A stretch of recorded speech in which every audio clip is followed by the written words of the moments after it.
La Bible dit Ézéchiel prophétisait sous l'ordre de l'Éternel et une vallée était en mouvement et en action.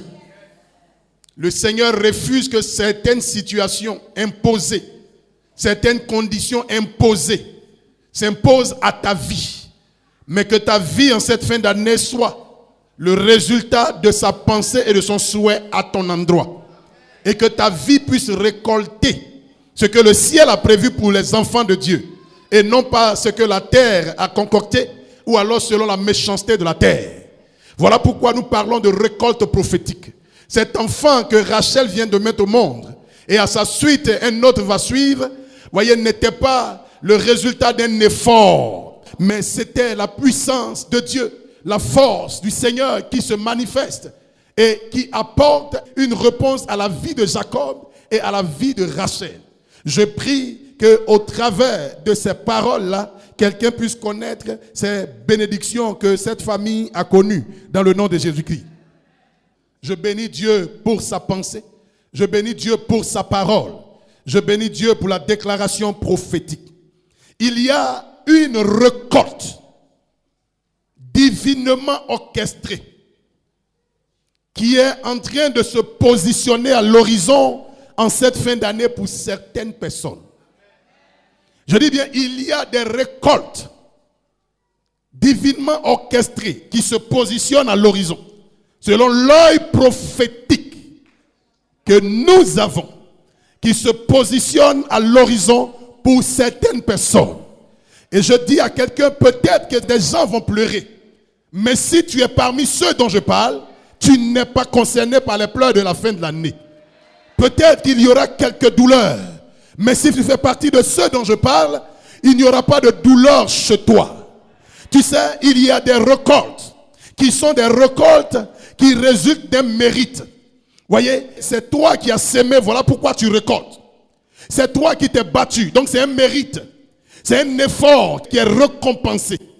Et ça, quelquefois, quand l'année finit, et que peut-être tu n'as pas eu ce qu'il fallait, on peut dire que c'est justifié. Parce que peut-être tu n'as pas très bien travaillé, peut-être parce que tu n'as pas fait ce qu'il convenait de faire, ou alors, vous savez, les hommes, quelquefois, on fait bien à gauche et on se trompe à droite. De sorte que, voyez, ce qui a été bien fait est absorbé par les erreurs. Il arrive que souvent on peut mériter 10, mais ces 10-là ont été absorbés par d'autres erreurs. Donc il arrive que, voyez, le résultat ne soit pas là et que ce soit justifié. Ça, c'est un genre de récolte de mérite. Mais ce n'est pas de ça que je parle ce matin. Et c'est pour ça que j'ai dit pour ma propre personne, ça a été une joie que Dieu m'a donnée pour cette fin d'année. Ce ne sont pas des récoltes de mérite, mais ce sont des récoltes prophétiques. Et il m'a donné 7 prophéties dans ce sens, à libérer sur l'église, à libérer sur le peuple de Dieu. Je veux déjà, avant même de prononcer cette parole, relâcher la pensée de Dieu dans ton cœur, sur ta vie au nom de Jésus-Christ. Et si quelqu'un est ici, et il est ici prophétiquement, que Dieu attache sa parole à ton histoire et en cette fin d'année, parce que Dieu est vérité et le ministère que nous portons est un ministère de vérité. Je proclame qu'il y aura des témoins pour témoigner de ce message en cette fin d'année au nom de Jésus de Nazareth. C'est un genre de récolte qui relève de Dieu seul. C'est lui seul qui permet ça. Oh my God. C'est lui seul qui le fait. On pourrait te regarder pour dire, mais qu'est-ce qu'il a fait pour mériter? Ce n'est pas une question de mérite. My God, my God, my God. Ce n'est pas une question de mérite. C'est une question de Dieu. Et donc c'est pour ça que c'est une récolte prophétique. Comprenez? C'est une récolte que Dieu a orchestrée lui-même. Et ça va s'abattre sur des vies. Je ne sais pas, ils sont combien à être connectés ici. Mais mon esprit est en train de voir des liaisons prophétiques dans la vie de plusieurs. Quelque chose de Dieu va se passer, non pas selon ce que les ennemis ont souhaité, non pas selon ce que les adversaires ont voulu, non pas selon ce que les sorciers en cette fin d'année ont voulu accomplir, mais selon la pensée de Dieu, selon la parole du Seigneur. Car Dieu parle et il accomplit. Dieu déclare et il réalise. Dieu dit et il le fait. Il faut qu'il y ait un bouleversement. Il faut que des enfants de Dieu soient établis et qu'on les voit. Parce que Dieu ne se voit pas. Dieu ne se constate pas. Dieu ne se touche pas. On le voit à travers les enfants de Dieu. On le voit à travers ceux qui sont ses enfants. Ceux qui marchent pour lui. Ceux qui le craignent. signe. On les voit et on comprend Dieu. La Bible dit Potiphar, un païen, a vu Joseph et il a dit l'Éternel est avec lui. On ne voit pas l'Éternel, mais on voit ses œuvres. Bien-aimé, ce matin, que par la puissance de la parole prophétique, ta vie en cette fin d'année soit connectée à la parole du Seigneur. Kayande po sakayanta. Il y a longtemps que les gens t'ont donné une taille. Et vous savez, je vous dis une chose. L'homme donne une taille à ta vie. Et c'est lorsque la taille de Dieu commence que l'homme commence à se lever. Mais je veux te dire, il y a ce qu'ils ont souhaité. Il y a ce qu'ils ont voulu. Mais il y a ce que Dieu veut. Et je suis là ce matin pour que ta vie entame le processus qui te conduit vers Dieu, qui t'oriente vers Dieu, qui te dirige vers Dieu. Une heure sonne. Et je me tiens ici en tant que serviteur de Dieu, dans la vie de plusieurs, dans la maison de plusieurs, dans la famille de plusieurs. Il y aura un bouleversement, il y aura un bouleversement, il y aura un bouleversement, il y aura une connexion divine, il y aura une parole divine, il y aura une action divine. Oh God, oh God, God, God. Quelles sont ces prophéties? Quelles sont ces proclamations? Il y a des récoltes, my God, que j'appelle des récoltes qu'on obtient sous une pression prophétique. C'est une pression prophétique qui permet cette récolte. Et c'est ce que Rachel était en train de connaître. Rachel n'est pas une femme qui a particulièrement marqué Dieu. Ce n'est pas une femme qui a une alliance avec Dieu. Ce n'est pas une femme de prière. Ce n'était pas une femme qui a levé des autels quand vous lisez les Écritures. D'ailleurs, elle a irrité Jacob, qui était l'homme de Dieu. Donc, ce n'est pas une personne pour qui on peut dire Dieu se souvient. Mais le problème, c'est qu'il y a une pression prophétique. Quelle est la pression? Il y en avait deux. La première des choses, c'est que le temps qu'il fallait pour Jacob, pour repartir à Canaan, sonnait. Le temps était en train de venir. Le temps qu'il fallait chez Laban était fini. Il y a des gens ici, ton temps dans l'esclavage est en train de finir selon la prophétie divine. Écoute-moi très bien. Il a dit les gens vont passer 400 ans. On se demande comment ils feront pour sortir.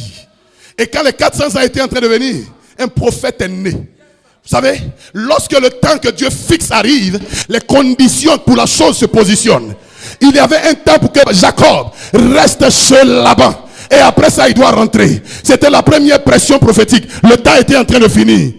La deuxième pression, il fallait que Jacob rentre avec 12. Oh, il n'en avait que 10. Il fallait qu'il se retourne avec 10, 12 à Canaan. Oh, il n'en avait que 10. Servant de Dieu, ton esprit. Oh, comprends-moi.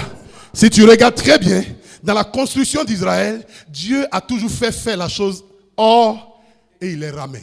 Il a construit les 12 or à Pandan-Aram, il les a ramenés. Quand il fallait qu'ils soient un peuple, il les a construits en Égypte pendant 400 ans et il les a ramenés. Donc c'était le processus qui commençait. Alors, il ne peut pas repartir, rentrer à Canaan avec 10. Il faut que les 12 patriarches arrivent. Donc ce n'est pas Rachel qu'on récompense. Ce n'est pas de Rachel qu'on se souvient. Il y a une prophétie que Dieu a donnée. Et l'heure est arrivée. La période est arrivée. La pression est arrivée. Voilà pourquoi Dieu se lève. Donc il y a des gens ici. Votre vie est sous une pression prophétique. Il y a des naissances. Il y a des récoltes. Il y a des moissons qui vont arriver. Parce qu'il y a une pression prophétique qui est arrivée. Je relâche la parole de Dieu. Quand il dit laisse-moi partir, ce n'est pas lui qui veut partir. Il a fui de là-bas. Il a fui, donc il ne peut pas dire je retourne. Le gars pour qui il a fui est toujours là. Mais la pression sonne. Mais la pression sonne. Mais la pression sonne. Il y a une pression, ça va bouleverser le cœur. Ça va libérer des choses. Il y a des gens qui vont commettre des erreurs qu'il ne faut pas commettre. Il y a des gens qui vont faire des choses qu'il ne fallait pas faire. Lorsque l'heure pour Dieu de faire monter Esther au trône était arrivée, il y a une erreur bête, une erreur idiote que Vachi a faite. Ce n'était pas une erreur qu'une reine doit accomplir, mais la pression du temps. Le temps est arrivé, le temps a sonné, le temps est venu. Je relâche cette prophétie dans l'atmosphère. Je relâche cette prophétie dans l'atmosphère. Il y a longtemps, mais le temps a sonné. Il y a longtemps, mais le temps a sonné. Cette fin d'année va marquer la fin d'une phase de vie dans la vie de certaines personnes. Je dis bien, cette fin d'année va marquer la fin d'une phase de vie chez certaines personnes. Les conditions et les situations dans lesquelles on t'a retrouvé jusqu'ici On ne te verra plus comme ça.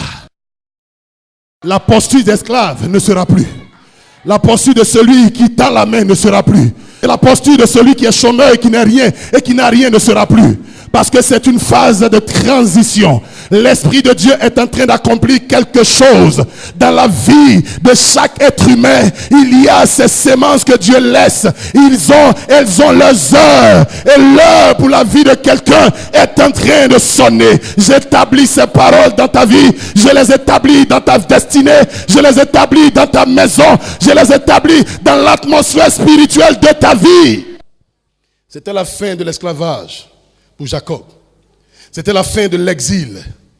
C'était la fin de l'incertitude quant à l'avenir. Parce que le monsieur est béni pour Canaan, mais il se pose des questions étant chez Laban. Pourrais-je sortir un jour? Quand est-ce que ma vie pourra tracer une ligne? Et cette saison était la saison où Dieu mettait fin à ses inquiétudes. Il lui a dit avec précision, lève-toi et repars à Canaan. Parce que l'heure sort. Ce sera la fin d'un esclavage. Ce sera la fin d'une dépendance. Ce sera la fin d'une parole négative sur ta vie, d'une malédiction. Ce sera la fin d'une exploitation. Ce sera la fin d'un exil. Ce sera la fin d'une tristesse. Je peux l'annoncer par l'esprit, avec prophétie, mais surtout avec pensée précise de Dieu. Ce sera la fin. Et je dis à quelqu'un, c'est la phase nouvelle de ton histoire. Je relâche cette parole. Elle est connectée au ciel et la puissance de Dieu se manifeste pour toi au nom de Jésus de Nazareth. C'est pas Rachel qu'on récompensait. C'est la pression d'une prophétie. C'est la pression d'une prophétie. Il ne sera pas question de c'est parce que, mais c'est une prophétie qui fait faire. C'est une pression qui bouleverse tout le monde, qui renverse les ordres établis pour que quelqu'un ou quelque chose soit repositionné. Tu vas le vouloir ou non, mais un vent souffle. Tu vas le vouloir ou non, mais une parole est déjà sortie des cieux. My God, quelle grâce et quelle pression de l'esprit. Vous allez vous surprendre que des gens qui n'avaient pas donné de considération soient considérés par Dieu et positionnés par Dieu. Vous allez vous surprendre que toi-même des idées ou alors des niveaux que tu t'es pas donné, tu vois que le Seigneur puisse le faire au travers de ta vie. Il fallait qu'il retourne avec 12, il n'en avait que 10. Même si Rachel était disqualifiée en matière de fécondité. Mais la pression sonne. Mais la pression sonne. Es-tu disqualifié? Il y a une pression prophétique. Es-tu rejeté? Il y a une pression prophétique. Es-tu mis hors jeu? Il y a une pression prophétique. My God, je relâche la puissance de Dieu. J'ai du mal à prêcher, s'il vous plaît. L'onction de Dieu est ici. La grâce de Dieu est ici. La puissance de Dieu est ici. Les cœurs seront touchés. Les vies seront touchées. Celui qui doit parler va parler. Celui qui doit agir va agir. Celui qui doit tomber va tomber. Celui qui doit faire une erreur va faire l'erreur. Mais la pression prophétique est là. Et ça va s'établir. Et la pression prophétique va faire suivre les choses. La deuxième récolte qu'on connaîtra, que Dieu a mis dans ma pensée, il y a des récoltes dues à la maltraitance que tu subis. Il est écrit, nous n'allons pas lire tous les passages, au sujet de Léa. L'Éternel vit que Léa n'était pas aimée et il la rendit féconde. Donc Léa n'était pas féconde parce qu'elle a prié. Elle n'était pas féconde parce qu'elle a fait une sémence. Elle n'était pas féconde parce qu'elle méritait. Elle était féconde parce qu'elle avait un traitement qui s'est levé devant Dieu. Il y a des gens ici qui ont subi des maltraitances, qui ont subi des injustices. Des mains t'ont maltraité, des mains ont mal agi à ton sujet. Ils ont opéré des choses contre toi, pensant que tu seras ce qu'ils ont pensé. Mais la maltraitance donne une récolte. Léa n'était pas féconde parce qu'elle a prié, parce qu'elle était spéciale, mais simplement parce qu'on ne l'aimait pas. Il y a des gens ici qui ont dit, pourquoi on ne m'aime pas? Pourquoi c'est à moi ça arrive? Pourquoi c'est comme si? Pourquoi je suis rejeté? Pourquoi moi je ne suis pas accueilli? Pourquoi je ne suis pas bien regardé? Pourquoi c'est toujours comme ça? Laisse-moi te dire, c'était l'environnement de ta prière. Voyez, la maltraitance élève les choses vers Dieu et l'Éternel incline son regard vers toi parce qu'on t'a maltraité. Bientôt des gens seront confondus. Elle n'est pas aimée, mais pourtant c'est elle qui a des enfants. Elle n'est pas aimée, mais pourtant c'est elle qui aide la famille. Elle n'est pas aimée, mais pourtant c'est elle qui a ce qu'il faut. Je suis en train de dire à quelqu'un, l'Éternel va agir. J'ai dit l'Éternel va agir. C'est toi la force. C'est toi quelqu'un. Tu es un pilier, mais qu'on ne veut pas reconnaître. Tu es un pilier, mais qu'on ne veut pas accueillir. Je te dis, parce qu'on te maltraite, parce qu'on te traite mal, parce qu'on s'entend à ton sujet pour te faire du mal, une sonne pour toi.